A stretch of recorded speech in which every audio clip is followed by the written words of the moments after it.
menggunakan hasbu, menggunakan kain, juga menggunakan celana ketat, itu sudah maksimal. Tapi ketika darah tetap keluar itu tidak apa-apa.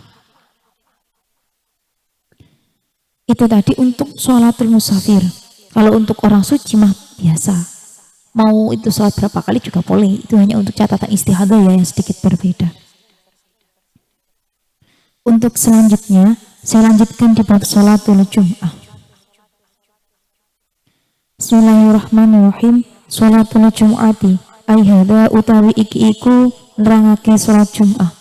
Sin soal iku ma apa hukmu sholatil jum'ati utawi hukume sholat jum'ah.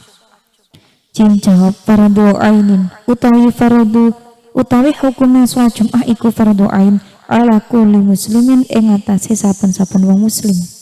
Mukallafin kang mukallaf dakarin kang lanah hurin kang merdeka. Sahihin kang waras mustautinin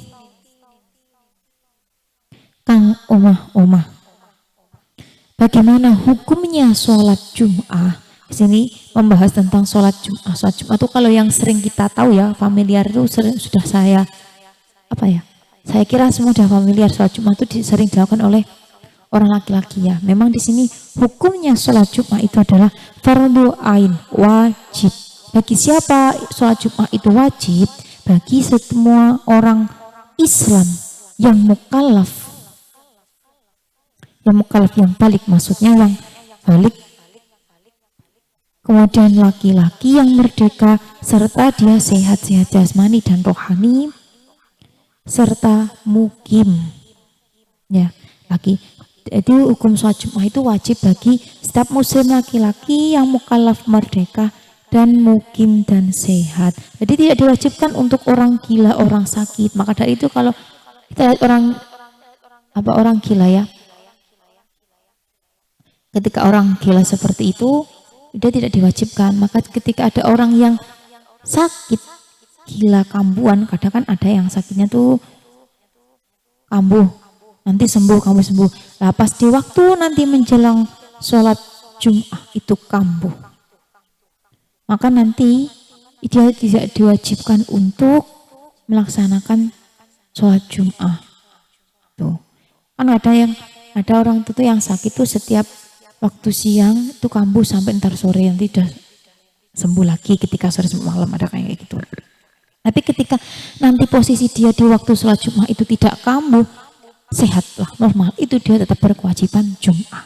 Sama kayak halnya kalau puasa, kalau hingga dia orang sakit ayan, puasa wudu maksudnya kayak gitu, ketika hilang kesadaran dia maka hukum wudunya batal kayak gitu loh. Sama kayak gitu kalau yang sepemahaman saya ya. Saya lanjutkan. Sin soal iku kam piro surutul jum'ati utawi piro-piro syaratnya Jum'ah. Ada berapa syaratnya Jum'ah? Jadi Jum'ah itu, sholat Jum'ah itu ada syaratnya, nggak asal dikerjain di hari Jum'at di waktu duhur, nggak bisa asal kita menghukumi setiap, kalau yang penting setiap hari Jum'at di waktu duhur kita sholat itu sholat Jum'ah. Bukan kayak gitu. Sholat Jum'ah itu ada syaratnya. Maka dari itu ketika ada yang bilang, kok kamu misal ini ya contoh, ada seseorang di waktu Jum'at tuh dia di rumah. Wah ditanya, oh kamu nggak pernah sholat Jum'ah? Aku sholat kok, sholat di rumah. Kan sama aja, sholat itu boleh di mana saja. Kalau hukum sholat itu memang boleh di mana saja ya, di rumah boleh, di masjid boleh. Tapi kalau untuk sholat Jum'ah itu nggak boleh, nggak di sembarang tempat dan nggak seperti sholat biasanya kayak gitu. Maka kalau ada yang bilang sholat Jum'ah di rumah, itu namanya bukan sholat Jum'ah karena nggak memenuhi syarat gitu ya. Jadi sholat Jum'ah itu ada syaratnya. Bukan setiap sholat yang dilakukan di waktu duhur di hari Jum'ah itu bisa dikatakan sholat Jum'ah, bukan seperti itu. Selanjutkan Jim jawab surutuha utawi pira-pira syaratnya Jum'ah iku khamsatun ono 5. Al awalu utawi kang awal iku antukoma yento den jenengake apa Jum'ah fi baladin ing dalam negara au qaryatin utawa desa. Syarat-syarat dari sholat Jum'ah itu ada 5. Yang pertama, sholat Jum'ah itu didirikan di suatu kota ataupun desa. Para ulama telah telah mengemukakan pendapat, telah menghukumi bahwa sholat Jumat itu dilaksanakan atau didirikan di suatu desa atau suatu kota. Jadi itu cara berjamaah bareng-bareng kayak gitu loh. Nanti di bawahnya akan ada syarat-syarat yang menyusul. Jadi nggak bisa kalau kalian mengatakan aku sudah sholat di rumah sendiri, itu nggak ada namanya Jumatan di rumah tuh nggak ada. Karena nanti syarat-syaratnya Jumat tuh ada sendiri gitu loh. Asani utawi kang kaping pindho iku antakuna yen to ana apa Jum'ah. Kulluha ya sekabehane Jum'ah fi waktu zuhri ing dalam waktune salat zuhur. Syarat yang kedua, salat Jum'ah itu didirikan pada waktu salat zuhur, pada waktunya zuhur. Untuk syarat yang satu dan kedua ini sudah familiar dan menurut saya sudah banyak yang tahu di mana itu didirikan di suatu daerah atau suatu kota. Maksudnya terserah mau di desa atau di kota, yang penting itu di suatu daerah gitu. Kemudian dilaksanakannya di waktu zuhur. Asalisu utawi kang kaping telu iku antu sholat yen to den lakoni apa Jum'ah jamaatan halih jamaah bi arba'ina kelawan wong 40 apane zukuran wong lanangi. Nah ini syarat yang ketiga. Syarat yang ketiga untuk sholat Jum'ah itu adalah sholat Jum'ah didirikan secara berjamaah dengan beranggotakan 40 orang laki-laki. Ini untuk syarat sahnya gitu loh. Jadi makanya saya katakan tadi, kalau ada yang berkata atau bilang bahwa saya sudah sholat Jumat di rumah, alasannya karena ini, nggak ada seperti itu, karena sholat Jumat di sini telah dijelaskan secara detail ya. Syaratnya sholat Jum'ah itu antu sholia jama'atun bi arba'ina dhukuran, dilaksanakan secara berjamaah dengan berjumlah 4 orang laki-laki. 40 orang laki-laki. Itu untuk syarat sahnya sholat Jum'ah. Jadi dilakukan secara berjamaah. Orang sholat Jum'ah itu ada nanti ada khutbah, ada 2 khutbahnya.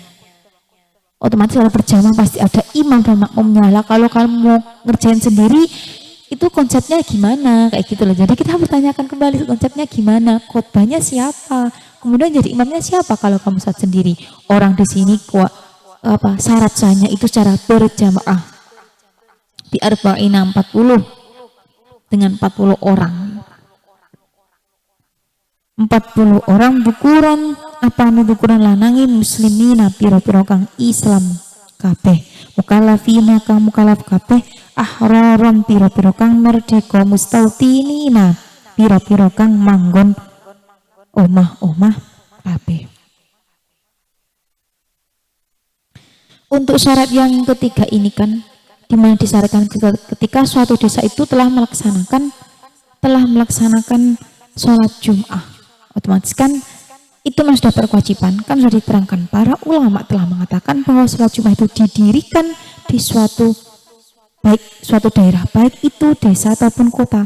Untuk syarat yang kedua itu didirikan di waktu sholat zuhur. Dan syarat yang ketiga nanti itu didirikan dengan cara berjamaah beranggotakan 40 orang laki-laki yang merdeka, yang muslim semuanya, yang mukallaf serta dia mukim mustautin. Untuk syarat yang ketiga ini sering kita temui beberapa problem atau masalah. Sebenarnya bukan masalah sih, perdebatan seperti kayak gini. Kan di sini dikatakan mustautin, orang yang mukim kayak gitu. Terus kalau untuk orang yang mukim, bagaimana untuk santri? Ketika santri itu di situ dia tuh posisinya untuk mencari ilmu, tolabul ilmu, itu bukan tempat dia. Kadang orang memahami kata mukim itu adalah tempat berdomisili dia secara hakiki, secara pasti, maksudnya tempat asal dia di mana dia tinggal. Yang dinamakan mustautin di sini itu memang mukim, tapi kalau untuk santri itu tetap berkewajiban sholat Jum'ah. Kenapa? Karena hukum untuk sholat Jum'ah itu sebenarnya ada beberapa hukum ya. Ada beberapa hukum. Hukum yang pertama tuh gini, ada kalanya orang itu wajib melaksanakan sholat Jum'ah. Jadi dia tuh berkewajiban melaksanakan sholat Jum'ah. Kemudian sholat Jum'ahnya juga sah, dan adanya dia di sholat Jum'ah itu juga mengesahkan Sah sama mengesahkan tuh beda ya. Sah sama mengesahkan